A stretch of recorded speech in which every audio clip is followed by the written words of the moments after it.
Good morning बच्चों, आप सभी का स्वागत है हमारे YouTube channel the education campus में। और बच्चों, आज मैं लेके आया हूँ प्रीवियस ईयर 2021-22 का जो प्रीवियस ईयर है, जो पिछले साल सेशन खत्म हुआ है कोरोना काल में, क्लास 11 का इकोनॉमिक्स का। ठीक है, 40 प्रश्न होंगे इसमें, जो जैक के द्वारा जारी किया गया है।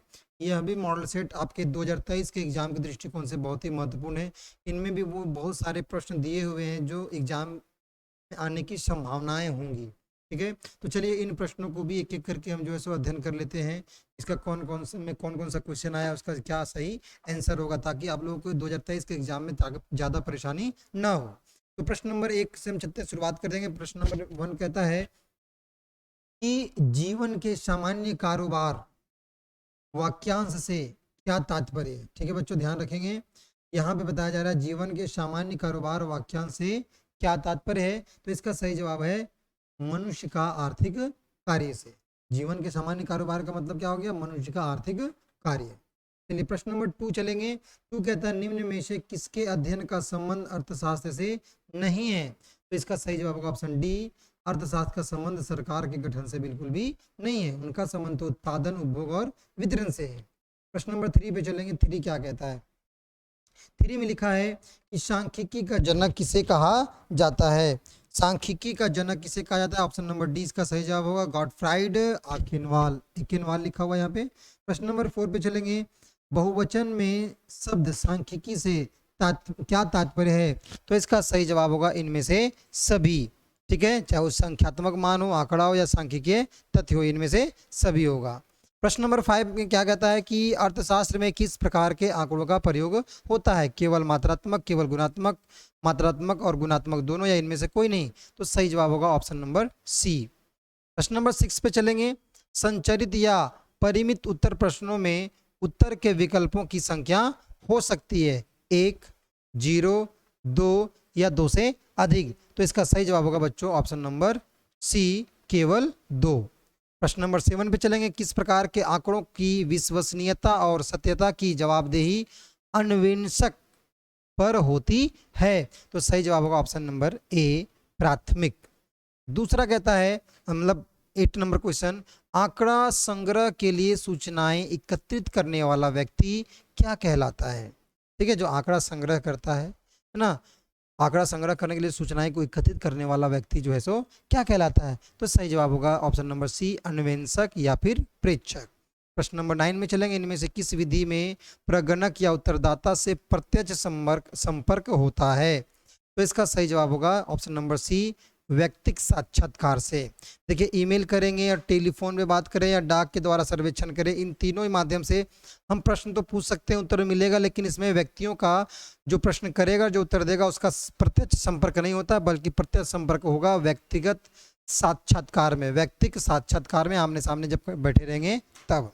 प्रश्न नंबर 10 पे चलेंगे। 10 क्या कहता है कि स्वतंत्रता प्राप्ति के बाद भारत में सर्वप्रथम कब जनगणना कार्य हुआ था? तो इसका सही जवाब होगा बच्चों ऑप्शन नंबर बी, 1951 में। प्रश्न नंबर 11 में चलेंगे। वर्गीकरण आंकड़ों को डैश व्यवस्थित करने की प्रक्रिया है। तो वर्गीकरण आंकड़ों में जो है हम किस तरीके से व्यवस्थित करने की प्रक्रिया है? स्तंभों में, पंक्तियों में, खास आधार पर समूह या वर्गों में, या विभिन्न स्तंभों और पंक्तियों में? तो इसका सही जवाब होगा ऑप्शन डी, विभिन्न स्तंभों और पंक्तियों में हम आंकड़ों को वर्गीकृत करते हैं, और इसी प्रक्रिया को हम कहते हैं सारणीयन करना। ठीक है ना। आगे प्रश्न नंबर 12 कहता है एक वर्ग का मध्य बिंदु बराबर है। एक वर्ग का मध्य बिंदु बराबर है, तो मध्य बिंदु क्या होगा? उच्च वर्ग सीमा और निम्न वर्ग सीमा के औसत को हम क्या कहते हैं? मध्य बिंदु कहते हैं। ध्यान रखिएगा, क्या कहते हैं इसको? मध्य बिंदु। यानी उच्च वर्ग सीमा जो भी होगा, जैसे कि मान लेते हैं 20 और 30, तो उच्च वर्ग सीमा क्या हो गया हमारा? 30 हो गया, और निम्न वर्ग सीमा क्या हो गया हमारा? 20 हो गया। अब औसत में क्या होता है? दोनों को जोड़ते हैं, और औसत में चूंकि कितने डिजिट हैं? 2 है ना। नंबर कितने हैं? 2 हैं, 20 और 30। तो इसको 2 से डिवाइड करेंगे तो वो हमारा क्या आ जाएगा? मध्य बिंदु आ जाएगा। तो ऑप्शन ए इसका सही जवाब होगा। प्रश्न नंबर 13 पे चलेंगे। बारंबारता वितरण में अपरिष्कृत आंकड़ों को निम्न में से, है ना, चर में वर्गीकृत किया जाता है। तो किस चर में वर्गीकृत किया जाता है? तो प्रश्न नंबर इसका सही होगा, मात्रात्मक चर में वर्गीकृत किया जाता है। प्रश्न नंबर 14 क्या कहता है निम्नलिखित में से कौन चर स्वतंत्र चर का एक उदाहरण है? तो इसका सही जवाब होगा ऑप्शन नंबर डी, विद्यालय में पढ़ने वाले विद्यार्थियों की संख्या एक स्वतंत्र चर का उदाहरण है। प्रश्न नंबर 15 में चलेंगे। मिलान चिन्हों की गणना कितने समूह में की जाती है? तो इसका सही जवाब होगा ऑप्शन डी, 5 चिन्हों में की जाती है। ठीक है, 5 समूहों में। प्रश्न नंबर 16 कहता है बिहार के एक शहर में 8 सितंबर 2005 को पेट्रोल तथा डीजल की कीमतों में वृद्धि के विरोध में आयोजित एक बंद के दौरान 5 पेट्रोल पंप खुले तथा 7 बंद पाए गए और 2 विद्यालय बंद और 9 विद्यालय खुले पाए गए। यह उदाहरण आंकड़ों के किस प्रकार के प्रस्तुतिकरण को प्रदर्शित कर रहा है? तो इसका सही जवाब होगा बाबू ऑप्शन नंबर बी, पाठ विषय, क्योंकि बिल्कुल पाठ की तरह इसमें इसका जो है आंकड़ों को प्रस्तुत किया गया है। प्रश्न नंबर 17 कहता है कि कक्षा 11 की अध्यापिका आंकड़ों को पंक्तियों यानी क्षैतिज और स्तंभ यानी ऊर्ध्वाधर रूप में कक्षा में दिखाती है, वह आंकड़ों को किस प्रकार प्रस्तुत कर रही है? तो इसका सही जवाब होगा ऑप्शन नंबर सी, सारणीयन करके। जब हम आंकड़ों को कॉलम में, स्तंभों में और पंक्तियों में करते हैं तो इसको हम क्या कहते हैं? सारणीयन करना। ठीक है ना, ध्यान रखना। प्रश्न नंबर 18 में चलेंगे। सुमित पिछले 10 वर्षों की अवधि के दौरान एक विद्यालय में अध्ययन करने वाले विद्यार्थियों की संख्या को सारणीबद्ध करता है। सुमित के द्वारा किया गया विद्यार्थियों का यह वर्गीकरण क्या कहलाता है?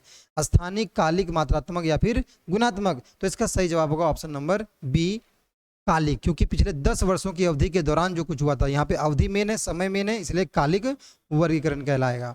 प्रश्न नंबर 19, काल श्रेणी आंकड़ों के प्रस्तुतिकरण के लिए निम्न में से किसका प्रयोग किया जा सकता है? काल श्रेणी आंकड़ों के लिए, ठीक है ना, तो ध्यान रखिएगा जब काल श्रेणी आंकड़ों की प्रस्तुतिकरण की बात करेगा तो इसका सही जवाब होगा ऑप्शन नंबर डी, तोरण, है ना।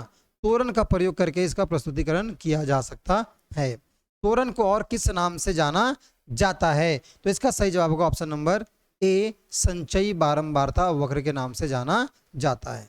प्रश्न नंबर 21 क्या कहता है कि भारत में प्रथम आधिकारिक जनगणना कब प्रारंभ हुई थी? तो इसका सही जवाब होगा ऑप्शन नंबर ए, 1951 में। 22वां प्रश्न कहता है ब्रिटिश काल में भारत की राष्ट्रीय आय की गणना का पहला प्रयास किसने किया था? तो ऑप्शन नंबर सी इसका सही जवाब होगा दादा भाई नौरोजी ने। प्रश्न नंबर 23 पे चलेंगे। रेलवे ने भारत की अर्थव्यवस्था की संरचना को किस प्रकार प्रभावित किया? तो इसका सही जवाब होगा ऑप्शन नंबर डी, ए और बी दोनों, यानी कि लोगों अब लंबी यात्राएं कर सकते थे और कृषि के व्यवसायीकरण को बढ़ावा मिला। जान माल की हानि हुई, ये गलत है, तो इसका नंबर ए और बी दोनों सही है, यानी कि ऑप्शन नंबर डी इसका सही है। प्रश्न नंबर 24 पे चलेंगे। स्वतंत्रता के पश्चात भारत में किस आर्थिक प्रणाली को अपनाया गया? स्वतंत्रता के बाद की बात किया जा रहा है, तो सही जवाब होगा ऑप्शन नंबर बी, मिश्रित प्रणाली को अपनाया गया। प्रश्न नंबर 25 पे चलेंगे। औपनिवेशिक काल में भारत के औद्योगिकरण के पीछे विदेशी शासकों के क्या उद्देश्य थे? तो इसका सही जवाब होगा ए और बी दोनों, यानी कि डी होगा, भारत को कच्चे माल का निर्यातक बनाना और भारत को एक विशाल बाजार बनाना। ठीक है, तो ऑप्शन नंबर डी इसका सही जवाब है। प्रश्न नंबर 26 पे चलेंगे। किसी वस्तु का कीमत निर्धारण बाजार में किसके द्वारा होता है? केवल मांग द्वारा, पूर्ति द्वारा, मांग और पूर्ति दोनों के द्वारा, या फिर उत्पादन के द्वारा? तो सही जवाब होगा मांग और पूर्ति के द्वारा ही बाजार में कीमत का निर्धारण होता है। अगला प्रश्न कहता है 27वां राष्ट्रीय योजना समिति का गठन कब किया गया था?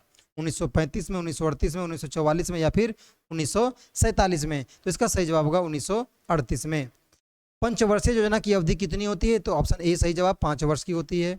प्रश्न नंबर 29 कहता है किस प्रकार की आर्थिक प्रणाली में उत्पादित वस्तुओं को लोगों के बीच उनकी क्रय क्षमता के आधार पर वितरित किया जाता है? तो इसका सही जवाब होगा बच्चों ऑप्शन नंबर सी, सार्वजनिक प्रणाली में। ठीक है ना, सार्वजनिक आर्थिक प्रणाली में। प्रश्न नंबर 30 कहता है भारत की प्रथम औद्योगिक नीति की घोषणा कब की गई? तो इसका सही जवाब होगा 1948 में, ऑप्शन 20 का सही जवाब है। प्रश्न नंबर 31 कहता है भारतीय सांख्यिकी संस्थान कहाँ अवस्थित है? तो सही जवाब होगा ऑप्शन सी, कोलकाता में स्थित है। प्रश्न नंबर 32 कहता है आर्थिक समृद्धि का प्रमाणिक सूचक है क्या? सकल घरेलू उत्पाद, यानी कि ऑप्शन नंबर ए इसका सही जवाब है। प्रश्न नंबर 33 कहता है विश्व व्यापार संगठन यानी कि WTO की स्थापना कब हुई थी? तो इसका सही जवाब होगा 1995, ऑप्शन नंबर बी इसका सही जवाब है। 34 क्वेश्चन कहता है कि भारत में नई आर्थिक नीति की घोषणा कब हुई? सही जवाब ऑप्शन ए, 1991 में। प्रश्न नंबर 35 पे चलेंगे। प्रत्यक्ष कर लगाया जाता है किस पर? व्यक्ति की आय पर, वस्तु की उत्पादन मात्रा पर, वस्तु के आयात पर या फिर वस्तु के निर्यात पर? तो सही जवाब होगा ऑप्शन ए, व्यक्ति की आय पर प्रत्यक्ष कर लगाया जाता है। प्रश्न नंबर 36 कहता है विनिवेश का उद्देश्य क्या है, विनिवेश का उद्देश्य क्या है, वित्तीय अनुशासन बढ़ाना, आधुनिकीकरण में सहायता देना, सरकार द्वारा आय एकत्रित करना, या इनमें से सभी। तो इसका सही जवाब होगा इनमें से सभी।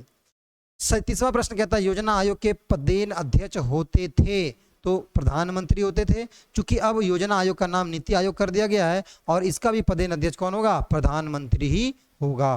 प्रश्न नंबर 38 कहता है टाटा स्टील कंपनी की स्थापना कब हुई, तो इसका सही जवाब होगा 1907 में टाटा स्टील की कंपनी की स्थापना हुई थी। और 39वां प्रश्न कहता है टाटा स्टील अभी जो है कितने देशों में कार्यरत है, यानी कितने देशों में कार्य कर रहा है, तो इसका ऑप्शन होगा सी, 30 देशों में कार्य कर रहा है। ठीक है, प्रश्न नंबर 40 पे चलेंगे, विश्व बैंक को और किस नाम से जाना जाता है, तो सही जवाब होगा ऑप्शन बी, IBRD के नाम से जाना जाता है। तो बच्चों यहाँ पर 40 क्वेश्चन को यहाँ पे कंप्लीट करवा दिया गया है, जो प्रीवियस ईयर क्वेश्चन है 2021-22 का, जो इस साल 2023 के एग्जाम के दृष्टिकोण से भी महत्वपूर्ण होंगे। तो इन प्रश्नों को एक एक करके आप लोग अच्छे से पढ़ लेंगे, इसको जरा सा भी नहीं छोड़ेंगे, अच्छे से दिमाग में बैठा लेंगे। इससे पहले 3 वीडियो डाल दिया हूँ, है ना, 2019 के प्रीवियस ईयर जो क्वेश्चन मॉडल क्वेश्चन है, आज भी 2022 का 21-22 का डाला जा रहा है। अब है ना, इसका एक सेट और होगा 2021-22 का, वो भी अपलोड कर दूंगा इसके बाद, ताकि आप लोग 2023 के एग्जाम, इकोनॉमिक्स का एग्जाम को अच्छे से क्लियर कर सके। मिलेंगे नेक्स्ट वीडियो में एक नए सेट के साथ।